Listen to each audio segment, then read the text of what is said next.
نبود.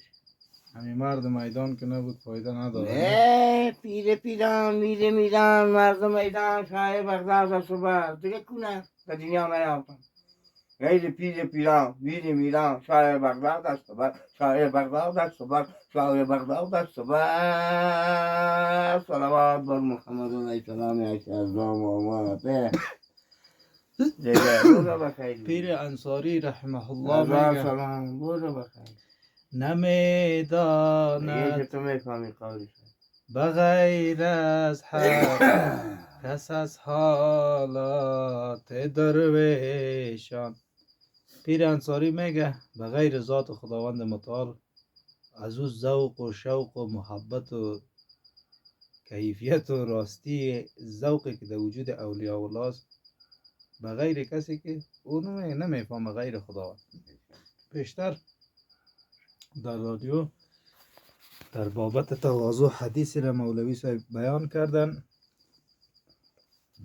از حدیثی را تشریح کردن که من توضع لله الا رفعه الله.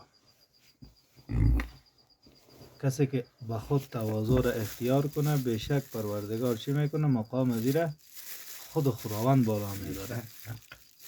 اینالی یک چیزی است که گفتار نبی کریم علیه السلام به فهم و به عقل و به اندیشه و به توجه عمیق ضرورت داره. حالسه که شرافت انسان در نبی محترم ما بیان میکنه.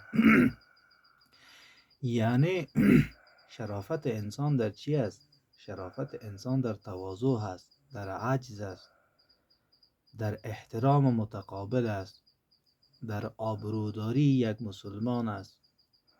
یعنی یک مسلمان واقعی دارای اخلاق نبی محترم ما می باشه.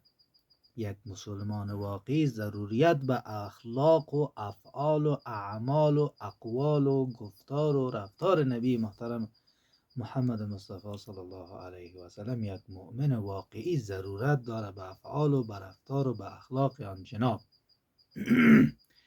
پس به اینی درجه جناب حضرت محترم نبی محترم ما میگه که هر کسی که عاجزی، بیچارگی، تواضع، ادب و اخلاق اختیار بکنه، خداوند متعال چی میکنه؟ مقام زیر خودش بلند میبره.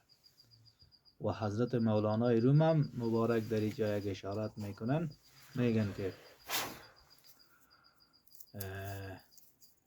از بهاران، این میال فعلا فصل بهار است، کل دنیا تر و تازه است، کل دنیا پر از عشق و پر از محبت و پر از معرفت و پر از نور است. خو لیکن سنگ است اونو صفت خود داره. از بهاران کی شود سرسبز سنگ، خاک شو تا گل بروی رنگ رنگ.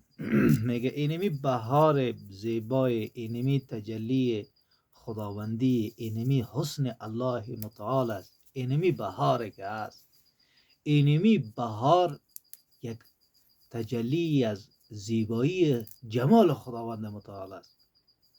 این از اینمی قدر بارانایی که میشه، اینمی باران خود کلام اولیای کرام که جناب آقا صاحب مبارک به مقام حضرت غوث صاحب هزار سلام گفتن، کلام از این خودش انوار است، نور است. مجلس دوستای خدا، اینمی آزان تلاوت همش نور از باران رحمت است. خلاص دیگه بگیرمش. مولانا صاحب بزرگ میگه از بهاران که شود سرسبز سنگ. از اینمی بهاره که کل دنیا خجسته میشه، کل دنیا سرسبز میشه، کل دنیا نورانی میشه، کل دنیا فیضیاب میشه. خو لیکن اینمی سنگ بیچاره چی است؟ از بهاران، از اینمی بهاره که است کی شود سرسبز سنگ. از اینمی سنگا، از اینمی بهار و از اینمی باران سرسبز نمیشد. خاک شو تا گل بروی رنگ رنگ. اینال صفت عاجز و بیچارگی و تواضع و ادب و اینی چیزا رو میگه به خود مولانا صاحبی بزرگوارا میگه اختیار بکن تا که در وجود تو گلهای رنگ رنگ بروه. گل، معنای گل چی است؟ معنای گل اخلاق است، معنای گل تقوا هست، معنای گل بعض چیزا، بعض مردم کلام دوستای خدا را چیزی دیگر تعبیر به فکر خود میکنن، لیکن تعبیر حقیقی از او اینمی است. کدام گل که بروید وجودش؟ گل از اخلاق، گل از تقوا، گل از پاکی، گل از پاک دامنی، که ظاهر و باطن از این مسلمان باید از چی باشه؟ به نمی کلام خداوند متعال و به کلام مولانا صاحب منور باشه. گلها در وجودش، یعنی اخلاق زیبا در وجودش چی کند؟ تراوج بکنه، رشد بکنه، بزرگ شود. خاک شو تا گل بروی رنگ رنگ، سالها چون سنگ بودی دلخراش، آزمون را یک زمان خاک بود. یعنی کل عمر، سالهای عمر تو که میگه تیر شد، مثل یک سنگ دلخراش بودی. کس که تو محبت نمیکرد، کس که تو اخلاق نمیکرد، کس که تو دوستی و همنشینی نمیکرد. یعنی سنگ سایی کن تو.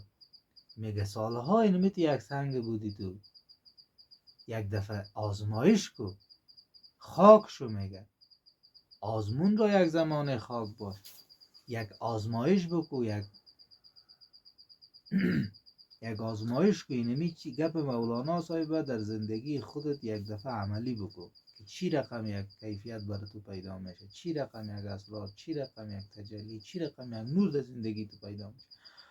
سالها چون سنگ بودی دلخراش، سعی کو چقدر دلخراش است. فعلا مسلمان ها در بازار میری روز اینال شکایت نشه، اما چی کنیم که جهان اسلام حیثیت مسلمان بسیار بالا است، بسیار زیاد بالا است. کوشش کنی دروغ نگویی، کوشش کنی غیبت نکنی، کوشش کنین اون حقیقت مسلمانی را هم در وجود خود و هم در وجود فامیل خود و هم در وجود دوستای خود به ذریعه اخلاق، چنانه که پیر انصاری میگه گه صلح و گه وضع و گه جنگ، جهد کن تا یک دلی را سازی از تبلیغ رنگ.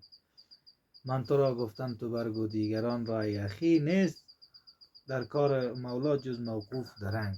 یعنی تو به می کوششت بکو یک دل را به یک سخن خوب منور بساز.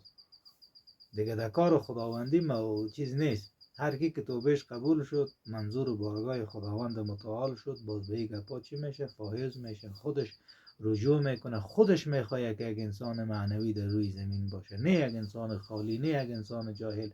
سالها چون سنگ بودی دلخراش، آزمون را یک زمان خاک باش. آزمون شیخ میگویی، سعی که یک جای دیگه مولانا میگه 1000 تسبیح به دست در درون صد بت داری ای بت پرست، روشکن این جامعه ناپاک را، این عصا و خرقه و مسواک را. سلام.